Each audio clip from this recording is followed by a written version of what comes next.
Mà số đây ôn từng ở nàyในขนมวิดีโอนี้ยังបានលើកយកនៅលំហាត់អន្តរក្រមួយដែលការដោះស្រាយរោគចម្លើយរបស់អន្តរក្រនេះគឺយើងប្រើប្រាស់ពីរវិធីសាស្ត្រផ្សេងគ្នាចឹងវិធីសាស្ត្រទី1គឺយើងប្រើវិធីសាស្ត្រតាងដោយបដូរអថេ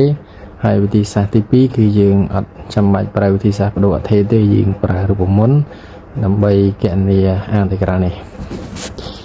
ចឹងវិធីសាស្ត្រទី1បាទយើងប្រើវិធីសាស្ត្រតាងចឹងនៅក្នុងការតាងបងប្អូនទាំងអស់គ្នាត្រូវពិនិត្យមើលឲ្យបានត្រឹមត្រូវផ្នែកអន្តរក្ររបស់យើងដោយខាងក្រោមភាគបែងនៅក្នុងរឹសនេះបាទវា x ការ៉េបូក1ហើយភាគយកវា 2x ចឹងបើសិនបើយើងយក x ការ៉េបូក1ហ្នឹងទៅ derivative ចឹងលទ្ធផលចុងក្រោយយើងនឹងទទួលបាន 2x បាទយើងនឹងទទួលបាន 2x ចឹងអាចចម្លើយ 2x ហ្នឹងវាមានតម្លៃដូចគ្នានឹងភាគយកតែបើសិនជាវាមានតម្លៃដូចគ្នាឬក៏ប្រហាក់ប្រហែលគ្នាទៅនឹងភាគយកនោះយើងកំណត់តាងអថេថ្មីបាទយើងកំណត់តាងអថេថ្មីហ្នឹងមានន័យថាដោយ x ការ៉េបូក1ហ្នឹងអញ្ចឹងយើងតាងx ការ៉េបូក1ស្មើជាមួយនឹងតេចាស់បាទស្មើជាមួយនឹងតេតមកទៀតយើងធ្វើវិធីសាស្ត្រ derivative អញ្ចឹងយើង derivative អង្គសងខាងគឺយើងបាន x ការ៉េបូក1បាទព្រីមអញ្ចឹងតេនេះយើងព្រីមដែរបន្ទាប់ពីព្រីមរួចចឹងកន្លែងនេះយើងនឹងទទួលបាន 2x បាទ dx ស្មើនឹង dt 2x dx ស្មើនឹង dt អញ្ចឹងយើងមើលកន្លែងខាងលើភាគយកនេះយើងបាន 2x dx អញ្ចឹងកន្លែង 2x dx យើងនៅពេលដែលយើងយកនេះទៅជំនួសអញ្ចឹងយើងជំនួសកន្លែង 2x dx ហ្នឹងដោយ dt តែមកទៀតយើងមើលទៅលើតម្លៃកំណត់របស់អន្តរក្រតម្លៃកំណត់ទី1របស់អន្តរក្រគឺ1អញ្ចឹង1ជាតម្លៃកំណត់នៃអធិ x ហើយឬ3ក៏ជាតម្លៃកំណត់នៃអធិ x ដែរប៉ុន្តែបើយើងបដូរអធិអញ្ចឹងយើងតាងតេដោយ x ការ៉េបូក1អញ្ចឹងមានន័យថានៅពេលដែលអន្តរក្ររបស់យើងហ្នឹងក៏ជាអន្តរក្រនៃអធិតេថ្មីដែរអញ្ចឹងបើសិនជាអន្តរក្រនៃអធិថ្មីយើងត្រូវរកតម្លៃកំណត់នៅក្នុងអធិថ្មីដែលពេលដែលយើងតាងអញ្ចឹងឧបមាថាបើសិនជាបាទយើងវិចារមកដើម្បីកំណត់ចំពោះតម្លៃនៃអធិថ្មីបើ x ស្មើបាទ x ស្មើ1នោះបាទកន្លែងតេបើយើងមិនស្មើនឹង x ការ៉េបូកជាមួយនឹង1អញ្ចឹងយើងបានតេស្មើនឹង1ការ៉េបូក1ស្មើនឹង2ទី2បើ x យើងស្មើឬ3អញ្ចឹងនោះបាទតេយើងស្មើនឹងឬ3អូការ៉េបូក1យើងបានស្មើចំណុច4អញ្ចឹងអន្តរក្រនៃអធិថ្មីរបស់យើងគឺជាអន្តរក្រនៃអធិតេដែលកំណត់ពី2ទៅ4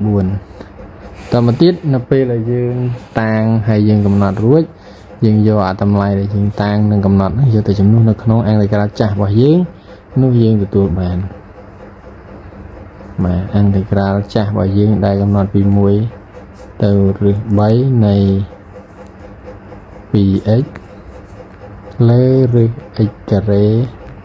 បូក1 dx ហ្នឹងคล้ายទៅជាអន្តរក្រថ្មីចំពោះអធិថ្មីគឺកំណត់ពី2ទៅ4បាទនៃកន្លែង 2x dx ហ្នឹងយើងជំនួសដោយ dt បាទហើយឬការ៉េខាងក្នុងឬការ៉េហ្នឹងយើងតាងដោយអក្សរតេដែលយើង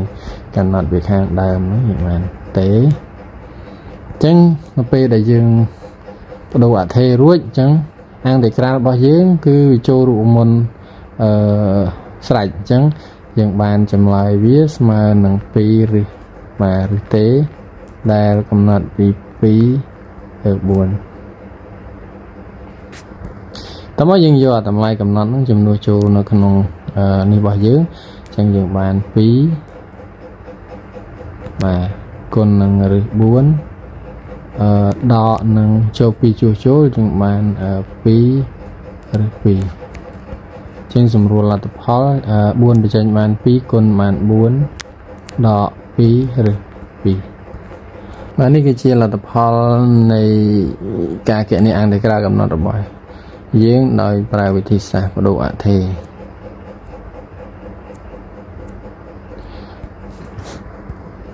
ឥឡូវយើងមកមើលវិធីសាស្ត្រទី2របស់យើងវិញជាវិធីសាស្ត្រទី2យើងប្រើប្រាស់រូបមន្តបាទយើងប្រើប្រាស់រូបមន្តអង្គក្រៅនៃឬអុយភាគយកអុយព្រីម dx ចឹងចម្លើយស្មើនឹង2ឬអុយបូកនឹង c បាទហើយ c ជារបស់ a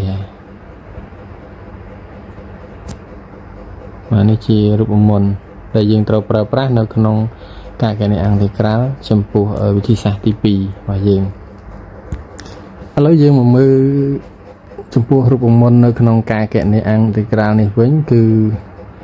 យើងបើសិនជាយើងចង់គណនាអង្គក្រៅដោយប្រើរូបមន្តនៅក្នុងប្រអប់នេះយើងគប្បីត្រូវបំលែងលំហាត់អង្គក្រៅរបស់យើងហ្នឹងឲ្យទៅជាទម្រង់បែបហ្នឹងដូចគ្នាកន្លែងដែលយើងត្រូវសង្កេតគឺយើងមើលកន្លែងរឹសបាទរឹសនេះអញ្ចឹងឬអុយអញ្ចឹងបើសិនជាឬអុយអញ្ចឹងយើងធ្វើម៉េចបំលែងឲ្យភាគយ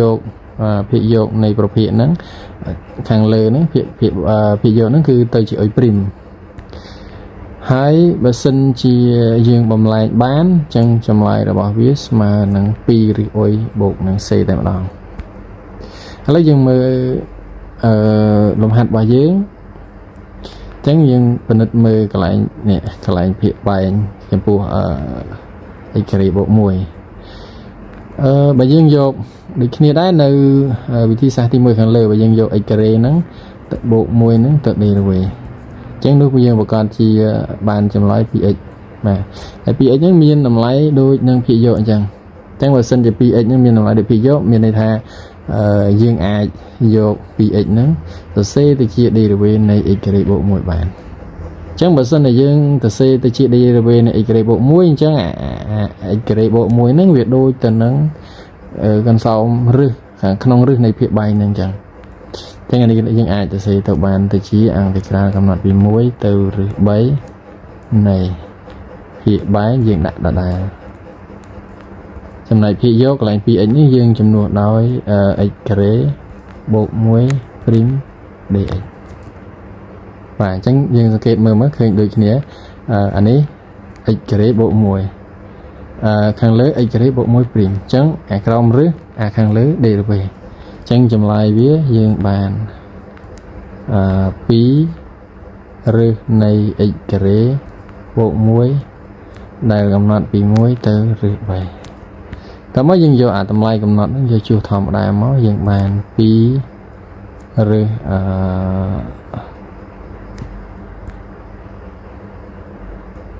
យើងបាន2ហើយកន្លែងនេះយើងជួសរឹស3ចូលយើងបាន3បូកនឹង1តើមកយើងជួសតម្លៃកំណត់ទី2យក1ជួសចូលយើងបាន2 1ការ៉េស្មើ1បូកនឹង1អញ្ចឹងចុងក្រោយយើងទទួលបាន2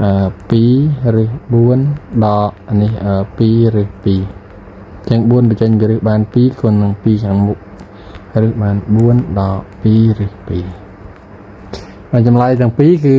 ដូចគ្នាអញ្ចឹងនេះគឺជាវិធីសាស្ត្រទី2នៅក្នុងការគណនាអង្គក្រៅដោយមិនប្រើប្រាស់ការតាំងទេយើងគ្រាន់តែបំលែងកន្សោមឲ្យចូលរូបមន្តជាការស្រេចអញ្ចឹងនេះជាវិធីសាស្ត្រ2នៅក្នុងការគណនាអង្គក្រៅកំណត់ដែលបងប្អូនអាចយកទៅពិចារណាបានអញ្ចឹងអរគុណសម្រាប់ការតាមដានទស្សនាវីដេអូនេះ